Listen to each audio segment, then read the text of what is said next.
This will be the fifth video regarding the treatment of inmates with special needs. So this time we're going to discuss regarding the sex offenses or the sex offenders. So for those who have committed sex offenders just like rape, they are to be charged with sexually related crimes, and it should be segregated to prevent them from taking advantage of other inmates. So they are to be separated for them not to take advantage with the other inmates. What if they're going to rape them inside the prison? Because we cannot still deny the fact that they're still uh, it is still happening inside the prison, and homosexuality is usually being happened or being committed inside the jail or prison. But as I have told you a while ago, uh, the government or the jail officers cannot intervene with these uh, problems or with these or maybe it is not a problem because nobody's complaining, no? That's why the jail officers cannot intervene with these actions because nobody's complaining. And besides, they are uh, benefited, no? So, sex offenders are actually transpiring inside the jail. But those who had being charged with sexually related crimes should be separated. The purpose there is for them not to take advantage with the other inmates. But yun nga, we have here the manual versus the reality. So still, there are little bit differences, but as to implementation, we must have to base our decisions or we will go back to the manual. So aside from say being separated with the other inmates, the jail officers also must maintain close supervision and control using the other inmates if in case, no? Pag if we if in case medyo kulang ang tao na magbabantay and they can use the other inmates since in the jail meron naman yung sinasabi nilang natatrust na inmates because eto na yung mga malapit lumaya, mga ganon. So, they can also utilize the other inmates for them to maintain the close supervision of those sex offenders. And since we are in the sex topics, I will proceed with the sex deviates, no? If we say deviates, baka magtataka kayo, what is the difference with that offenders and deviates? So if we say offenders, they had committed sex-related crimes, but if we say deviates, it has something to do with the beyond or it has something to do that is different or to be different but from what is usual, no? So beyond what is usual or beyond what is normal.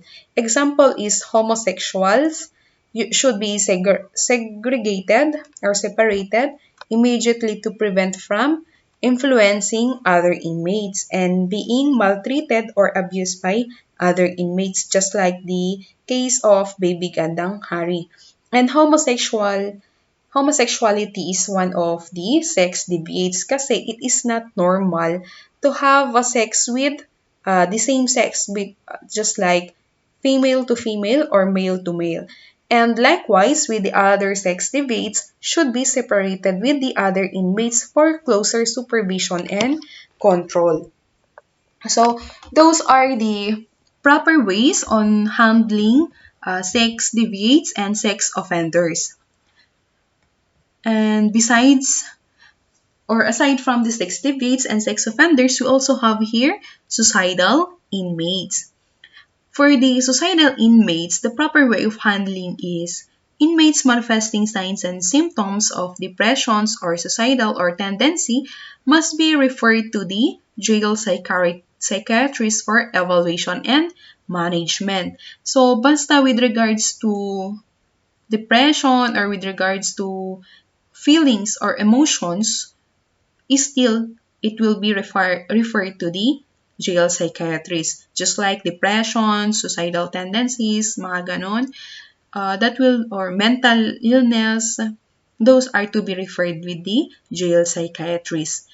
And inmates who attempts to commit or has attempted to commit suicide must be transferred to a government psychiatric hospital immediately upon the issuance of court order. And another is to maintain close supervision for them to stop if in case, or for them to intervene if in case the person or the suicidal inmate is trying to uh, take his or her life. And another is to subject them to frequent strip or freeze searches and greyhound operation for tools or materials that can be used for suicide. So actually greyhound operation and frequent strip or freeze searches are usually conducted, and mostly,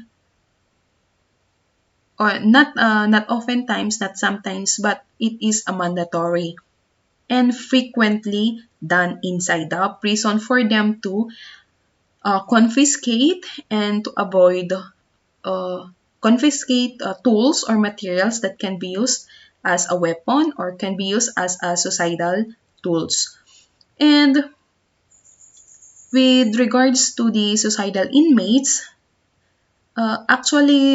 sometimes the cause of having these inmates is it is because accordingly with the BGMP officers, sabi nila usually we have observed that those suicidal inmates are inmates who are being left by their families or those having family problems, mga ganon. Usually sila daw ang naggaganon. Kasi sila daw yung usually na walang dalaw or visitors, even though they have declared authorized visitors or from their relatives or from their family, but nobody is visiting them or providing their needs inside the jail. So those are usual reasons of the suicidal inmates. Anyway, that is all about with the sex offenders and the sex debates and the suicidal inmates. If in case you have questions, again, you can ask that through our comment box or our GC or in our private or through private message. Thank you, and I hope that you are going to continue watching the videos until you finish the complete topic with regards to treatment of inmates with special needs.